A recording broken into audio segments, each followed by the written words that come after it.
que você faria se você soubesse que amanhã, ao meio-dia, começa o Armagedon? Interessante, né?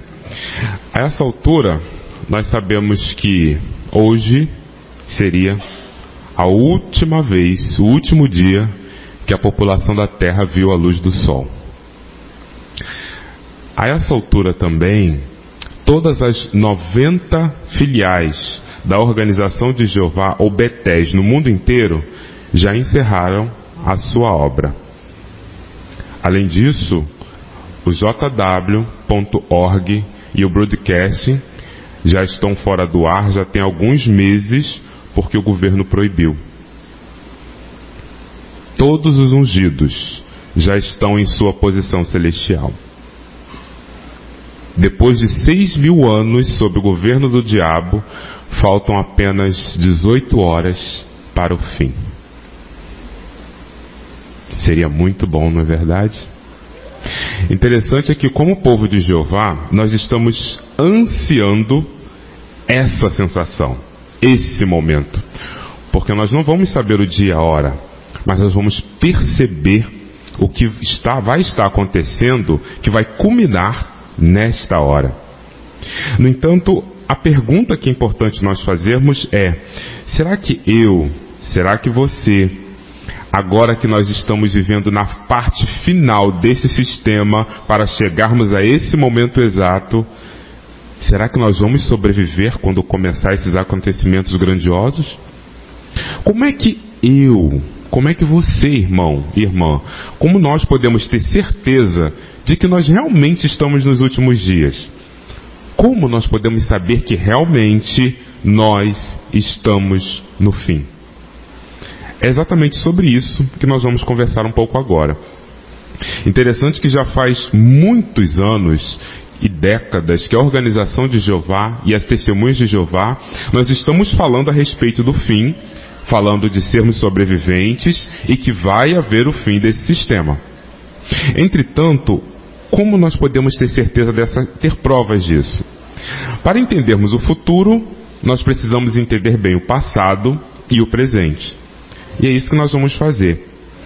Interessante é que, para nós entendermos os passos que conduzem ao fim, nós precisamos voltar a quase 2.000 anos atrás. Mais exatamente, 3 dias antes da morte de Cristo. Foi no dia 11 de Nisan, de 33 era comum, numa terça-feira. Todos os discípulos, junto com Jesus Cristo, eles estavam no templo de Jerusalém. O relato bíblico diz que eles estavam saindo do templo e os discípulos estavam admirados com as pedras, com a grandiosidade do templo, cuja planta foi dada pelo próprio Jeová. Então era digno de admiração. Enquanto eles estavam deslumbrados com tudo aquilo, mostrando para Jesus, Jesus olha para toda a grandiosidade do templo de Jerusalém e disse algo que deixou os discípulos bem chocados. O quê? Por gentileza, abra sua Bíblia aqui no livro de Mateus, no capítulo 24. Mateus, capítulo 24, versículo 1 e 2. Mateus 24, 1 e 2. Depois deixa a Bíblia aberta aqui mesmo, que diz: quando Jesus estava saindo do templo, seus discípulos se aproximaram para lhe mostrar os edifícios do templo. Em vista disso, ele lhes disse: não estão vendo todas essas coisas? Eu lhes digo a verdade. De modo algum ficará aqui pedra sobre pedra sem ser derrubada. Entendeu a resposta de Cristo? Os discípulos ali deslumbrados com tudo aquilo, e Cristo falou: não vai ficar aqui pedra sobre pedra. Diante disso, isso gerou uma curiosidade nos discípulos. Afinal de contas, por que o templo de Jerusalém, cuja planta foi dada pelo próprio Jeová, o rei Salomão, não sobraria nada? Pedra sobre pedra não ficaria ali. Neste momento, Jesus convida seus discípulos num dos seus lugares prediletos, que era o Monte das Oliveiras, e em particular a eles deu uma explicação que mudou a história deles e também a nossa história. Observe o versículo 3 somente, que diz: quando ele estava sentado no Monte das Oliveiras, os discípulos se aproximaram dele em particular e disseram: diga-nos, quando acontecerão essas coisas e qual será o sinal da sua presença e do final do sistema de coisas? Perceberam um ponto em questão? De onde Cristo e os discípulos estavam, no Monte das Oliveiras, eles conseguiam observar todo o Templo de Jerusalém, toda a cidade. E eles perguntaram: como é que nós vamos poder saber que está chegando o fim, quando pedra sobre pedra não ficará aqui sem ser derrubada? Quando é que isso vai acontecer? Irmãos, a resposta de Cristo define o nosso futuro, como definiu o futuro deles. Entender a explicação dele a respeito do fim ajuda a nos orientar o que vai acontecer daqui para frente. Prestem bastante atenção no versículo 4 ao versículo 7. Jesus, em resposta, lhes disse: cuidado para que ninguém os engane, pois muitos virão em meu nome dizendo: eu sou o Cristo, e enganarão a muitos. Vocês ouvirão falar de guerras e notícias de guerras. Cuidado para não ficar apavorados, pois essas coisas têm de acontecer, mas ainda não é o fim. Porque nação se levantará contra nação e reino contra reino, e haverá falta de alimentos e terremotos, num lugar após outro. Deixa a Bíblia aberta aqui mesmo. Perceberam a descrição do que Jesus Cristo deu? Mas aí nós perguntamos: tá, tudo bem. Essa descrição nós conhecemos porque nós estamos vendo isso acontecer. Mas essa explicação foi só para nós ou foi para eles também? Para eles também. Como assim? Porque nos dias dos apóstolos, eles também viram, após a morte de Cristo, guerras que aconteceu na Gália, em 39, e também conflitos civis na Judéia, em 66. Eles viram relatos de guerras e viram guerras. Também terremotos em Roma e em Pompeia, em 62. Viram fome, Roma, Grécia, Egito e na Judéia. Viram doenças, que teve uma peste em Roma, na Grécia e no Egito, e também Babilônia e Roma. Teve doenças que eles não souberam como lidar. Além disso, falsos profetas em toda a Judéia. Então a profecia se cumpriu nos dias deles também, assim como nós vemos se cumprir em nossos dias. Agora tem um detalhe que deve nos chamar a atenção. Ao descrever o que aconteceria para chegar ao fim, Cristo disse algo muito interessante. Por gentileza, Mateus 24, versículo 14. E estas boas novas do reino serão pregadas em toda a terra habitada, em testemunho a todas as nações, e então virá o fim. Irmãos, essa profecia é para eles ou para nós? Bom, porque do ponto de vista humano, para eles é impossível. Porque nós temos hoje o quê? Tecnologia para poder pregar. Nós temos a Bíblia em formato de códice, que eu posso chegar na porta do morador e ler o texto para ele.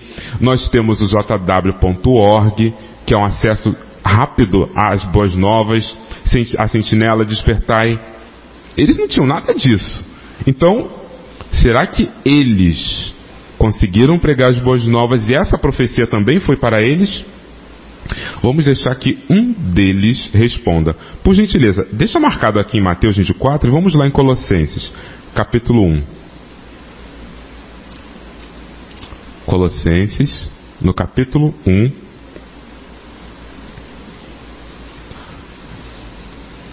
Versículo 23. Colossenses, capítulo 1, versículo 23. Observe o que diz.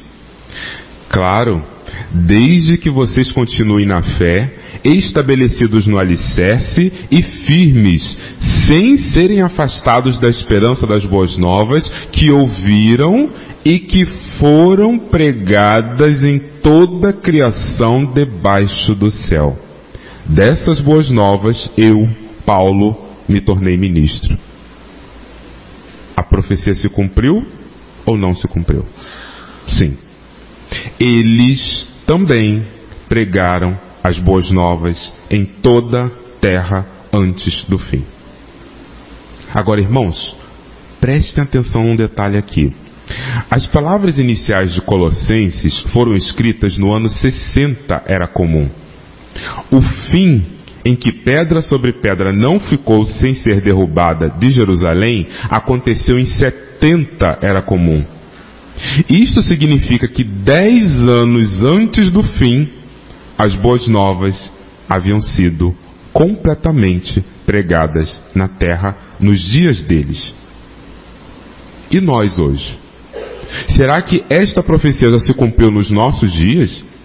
Será que nós hoje completamos o circuito da terra ou ainda precisamos terminar a pregação das boas novas? Interessante, irmãos, é que a Sentinela, 1º de março de 2011, no artigo de capa com o tema Uma Profecia de Máxima Importância, fez um anúncio mundial. Ela disse: este versículo profético de Mateus 24:14 está se cumprindo hoje. E você está envolvido nele porque estas boas novas incluem tanto um convite como um aviso. Ele apresenta a você uma escolha: aceitar o reino de Deus ou opor-se a ele.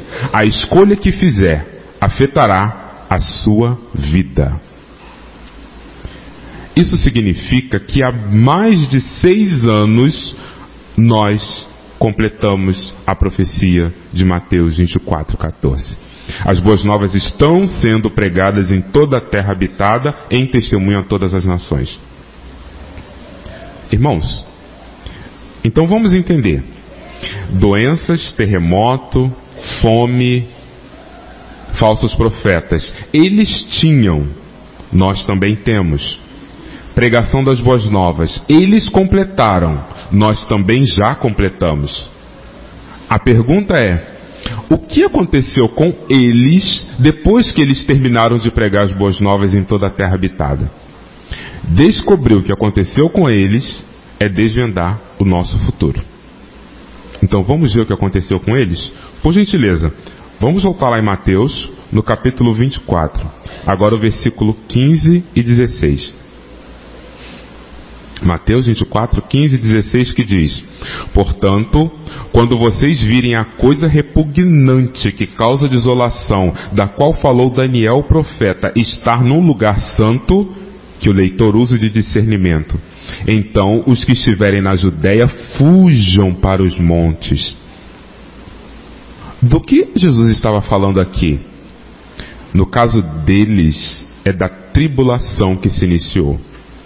Quando eles vissem a coisa repugnante que era o exército romano, liderado por Sérgio Galo, tentar entrar em Jerusalém, que era o lugar santo, eles deveriam fugir.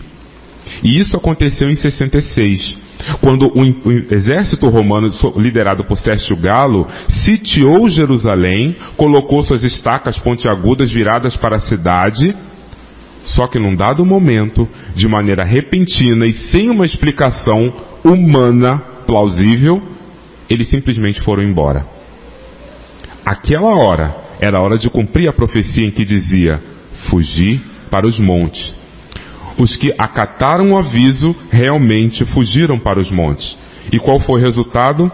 3 anos depois, aquele mesmo exército liderado por Sérgio Galo voltou e não deixou em Jerusalém pedra sobre pedra sem ser derrubado. Em 70 era comum, se cumpriu a profecia de Jesus Cristo. Mas Cristo avisou que isso aconteceria e deu um alerta para todos aqueles cristãos. Por gentileza, Lucas capítulo 19, versículo 43 e 44. Lucas 19, versículo 43 e 44.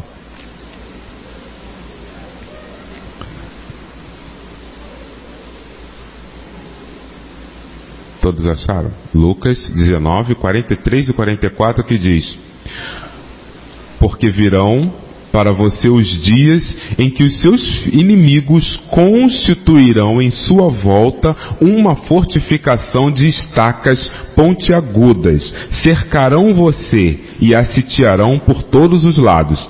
Eles lançarão por terra você e seus filhos no seu meio, e não deixarão em você pedra sobre pedra, porque não discerniu o tempo de ser inspecionada.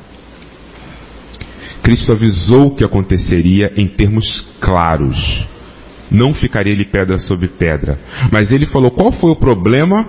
Porque não discerniu. Aqueles cristãos que não discerniram, que não acompanharam as profecias, eles sim, foram enganados e perderam a vida. Eles não sobreviveram aos últimos dias deles. Mas os fiéis sim. Quem acompanhou, quem entendeu passo a passo a profecia, foi sobrevivente dos últimos dias. E viveu para contar a história. Esse foi o fim do sistema deles. Agora e o nosso? Como vai ser? Qual é a próxima profecia a se cumprir diante dos nossos olhos? Note que iniciou-se a tribulação nos dias deles. No entanto, irmãos, Jesus Cristo, 25 anos após ele morrer, ele explicou como seria, depois que ele estava no céu, ele orientou João, o seu apóstolo, a ter uma visão de como seria o nosso sistema. Seria diferente, porque depois do fim do nosso sistema, não vai ter mais fim em nada na Terra. Observem bem essa explicação. Interessante que foi no livro de Apocalipse, no capítulo 6, em que o apóstolo João, ele estava numa ilha chamada Pátimos, e nessa ilha ele teve um sonho. Nesse sonho, ele teve uma visão, e ele viu Cristo de maneira muito diferente como o mundo vê hoje, que vê ele deitado numa manjedoura, com José e Maria em volta. Não. Ele viu Jesus de outra forma. Como? Assim. Por gentileza, observem a figura que vai aparecer aqui. É dessa forma, irmãos, que Jesus foi prefigurado. Ele foi visto dessa forma. Observem que ele está montado num cavalo branco. Ele tem um arco. Ele tem uma coroa. Cavalo branco por quê? Porque ele é o príncipe da paz. Ele usa coroa por quê? Porque em 1914 ele foi entronizado como rei. Mas ele usa um arco. Arco é uma arma ofensiva de guerra. Então ele foi rei para iniciar uma guerra pacífica. Qual foi o primeiro ato de Jesus como rei nesta posição? Expulsar Satanás e o diabo para a terra. Foi o primeiro ato como rei. E a situação aqui na terra ficou tão difícil, tão ruim, que o próprio livro de Apocalipse retrata outra situação que se surgiu aqui na terra. Foram ais. 3 ais especificamente. Como? Por gentileza, observe a próxima figura. Os irmãos estão observando aqui 3 cavaleiros e 3 cavalos. O primeiro, vermelho, como sangue, com uma espada na mão. O que representa isso? Guerra. Quando Satanás foi expulso para a terra, começou-se a Primeira Guerra Mundial. E ele tem uma espada na mão que foi concedido a esse cavaleiro tirar da terra a paz. 70 milhões de pessoas morreram na Primeira Guerra Mundial e até hoje a história não entende como é que todas as nações da terra ao mesmo tempo resolveram brigar. Por um motivo que ninguém entende. Teria que ter um poder malévolo superior para conseguir fazer o mundo inteiro entrar em 2 grandes guerras, representado por esse cavaleiro. Agora observe uma outra profecia, que é um cavaleiro, ele está num cavalo preto, mas observa na mão dele, tem uma balança na mão. Por quê? Quer entender o porquê? Você se lembra, por exemplo, do que você jantou ontem? Se você comeu arroz, o arroz vem em saca que passou por uma balança. Se você comeu feijão, o feijão também foi pesado na balança. Se você tomou suco de qualquer coisa, vê ali, peso líquido, tanto. Se você comeu carne, a carne foi pesada lá no açougue ou no mercado antes de ir para sua mão. Quando passa na balança, a gente olha assim, é para controlar? Não, é a balança dele. Isso significa, irmãos, que não está tendo a orientação de Jeová sobre a distribuição de comida na terra. Tudo passa pela balança dele, de Satanás. Ou seja, fome em toda a terra habitada. 3 milhões de pessoas por dia passam fome na terra, por causa desta profecia desse cavaleiro. E por último, observem lá atrás que tem um cavalo desbotado, com uma criatura estranha com uma capa e um buraco no fundo, representando morte, sepultura. Milhões de pessoas por dia perdem a vida, por vários motivos. É ou não é o cumprimento do que nós estamos vendo hoje acontecer nos nossos dias? Isso evidencia, irmãos, que a profecia de Cristo dos passos que conduzem ao fim, ela realmente está acontecendo diante dos nossos olhos. No entanto, isso nós estamos vendo. A pergunta é, o que eu vou ver daqui para frente? Qual é a grande profecia que vai se cumprir diante dos nossos olhos? Bom, tente imaginar o seguinte. Imagine você acordando de manhã na sua casa, para ir para o trabalho ou para ir para a escola, liga a televisão e escuta a notícia.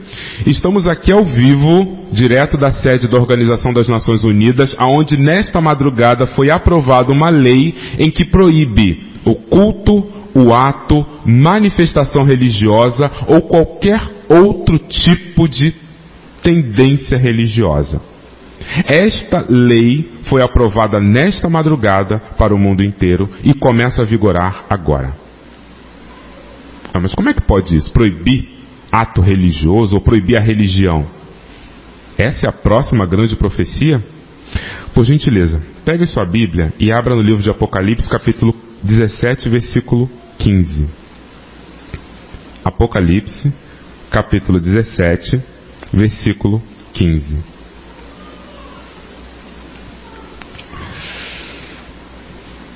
Deixa a Bíblia aberta aqui mesmo, por favor. Versículo 15 diz: Ele me disse, as águas que você viu, onde a prostituta está sentada, representam povos, multidões, nações e línguas. Aqui falou de uma prostituta. Essa prostituta, irmãos, representa a organização da religião falsa na terra. Observa que a religião falsa, se você sair do Brasil e for para a China, lá se acredita a mesma coisa. Existe vida após a morte, inferno de fogo, ou nirvana, a alma sai voando, comemorar aniversário. A falsidade é a mesma, só muda o idioma e a característica das pessoas. Mas a religião falsa continua, e ela está sentada sobre povos. Ou seja, no mundo inteiro ela está entranhada. Mas olha o que vai acontecer, versículo 16. Os 10 chifres que você viu e a fera odiarão a prostituta. Eles a deixarão devastada e nua, comerão a sua carne e a queimarão completamente no fogo. Quando aqui fala de 10 chifres, representa todos os governos da terra. E aqui falou e a fera. A fera é quem? É a Organização das Nações Unidas. Que a ela será concedido o direito de acabar com a religião falsa. E note que aqui diz que eles comerão a sua carne e queimarão completamente no fogo. De que nós estamos falando? Observe essa figura que vai aparecer, a figura 3. É disso, irmãos. É a proibição. É não poder ter ato religioso, manifestação religiosa, o exército estando proibindo e tendo certeza de que isso não vai poder acontecer. Mas a gente pensa, tá, tudo bem, mas a Organização das Nações Unidas, a ONU, ela tem tem pouco mais de 190 membros. São pessoas diferentes, que falam idiomas diferentes, de nacionalidades diferentes. Como é que 190 pessoas vão assinar uma lei cuja qual proíbe a religião no planeta Terra? O ato religioso. É um pouco estranho, né, acreditar isso. Ilógico. Tá. Para mim, para você, humanos, é ilógico. Mas olha porque os 190 membros vão assinar a lei.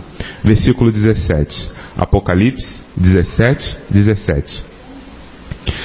Porque Deus pôs no coração deles o desejo de executarem um pensamento dele.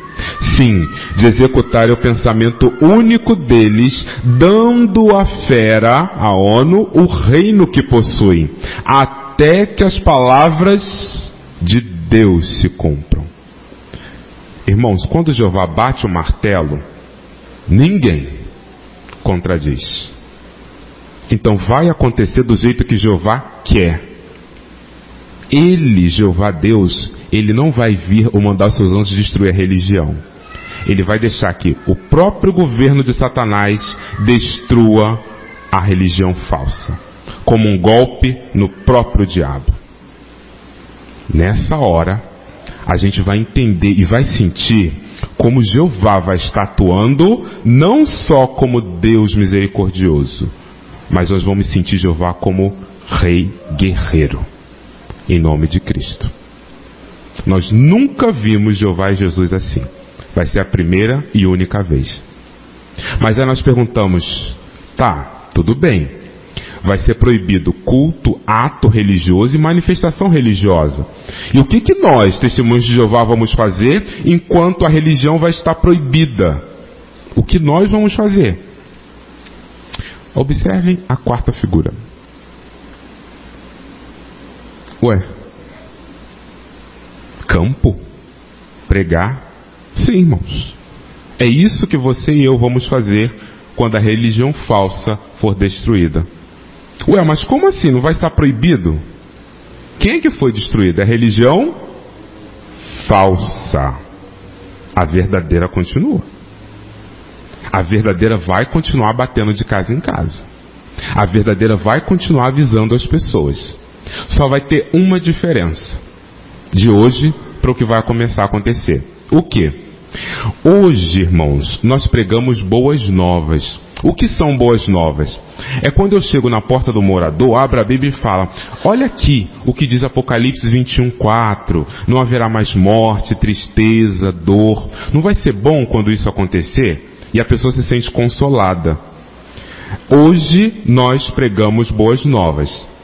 Quando começar o fim da religião falsa e iniciar a grande tribulação, que é a próxima grande profecia, nós vamos parar de pregar boas novas e vamos começar a pregar mensagem de julgamento. Por gentileza, olha com atenção o que a Sentinela 15 de julho de 2015 nos alertou. O que acontecerá depois da destruição da religião falsa? Será a hora de revelarmos o que temos no coração. Não será a hora de pregar boas novas do reino. A hora para isso já terá passado. Terá chegado a hora de vir o fim. Sem dúvida, o povo de Deus proclamará uma forte mensagem de julgamento. Isso poderá muito bem envolver uma declaração anunciando que o mundo perverso de Satanás vai acabar. Entenderam? Vamos ilustrar. Bom dia, eu gostaria de merecer um pouco... desculpa, eu estou muito ocupado. Não, senhor, é rápido. Eu só vim aqui hoje dizer ao senhor que o seu tempo e o desse mundo acabou. Meu senhor, o fim chegou. Tenha um bom dia. É disso que nós estamos falando. Mensagem de julgamento. Acabou. Abrir a Bíblia. Olha, o reino não. Acabou o seu tempo de entrar para o reino de Deus. Entenderam porque no congresso, aquele vídeo de domingo de manhã, eles foram para o porão? Porque as nações começaram a não aceitar. Como o nosso fim acabou? Nosso fim chegou. É disso que nós estamos falando. Neste momento nós vamos despertar um inimigo que está entre nós. Só que nós não vemos, mas ele vai se revelar. Observem a próxima figura. É disso que nós estamos falando. Nós vamos como que sentir isso acontecer. Olha o que a sentinela disse mais. Será que estaremos dispostos a sofrer perdas materiais para nos manter fiéis? Estaremos preparados para fazer o que for necessário para provar a nossa lealdade a Jeová? Pense nisso. Nessa época nós seremos os únicos a seguir o exemplo do profeta Daniel por continuar adorando o nosso Deus, não importa o que aconteça. Nós vamos para o campo, vamos pregar.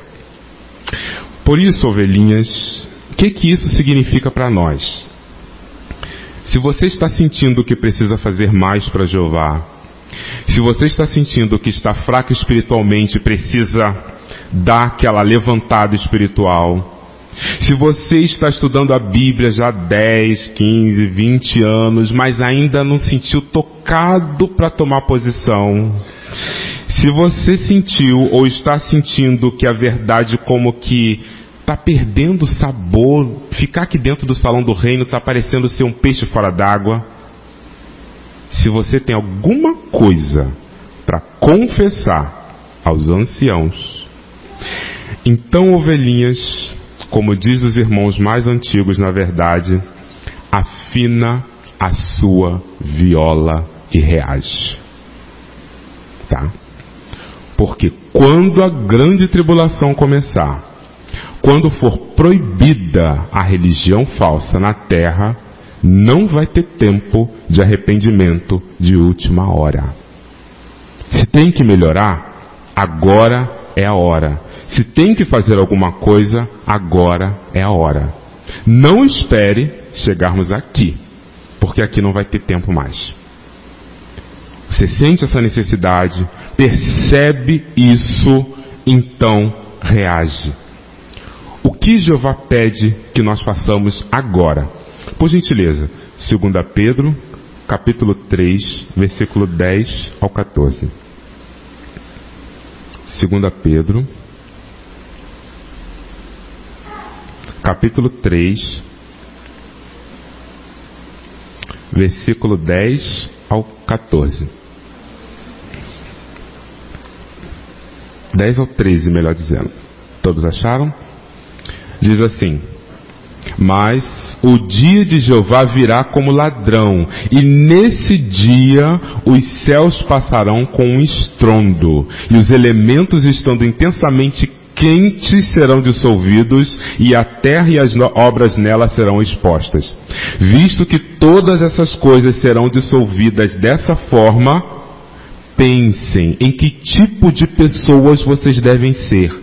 Devem ser pessoas de conduta santa e praticar atos de devoção a Deus, ao passo que aguardam e têm bem em mente a presença do dia de Jeová, pelo qual os céus serão destruídos em chamas e os elementos se derreterão com calor intenso.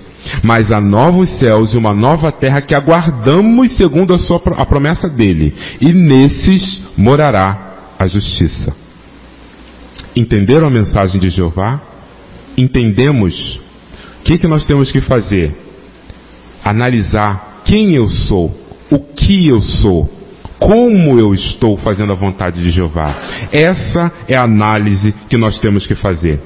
Por isso, irmãos, é possível sim sobrevivermos e vivermos nos últimos dias e sermos sobreviventes. Jeová deixa claro que é possível. Assim como muitos viveram no passado, ao fim daquele sistema, é possível vivermos. Portanto, irmãos e amigos que nos visitam, amem a Jeová de todo o coração, alma, mente e força.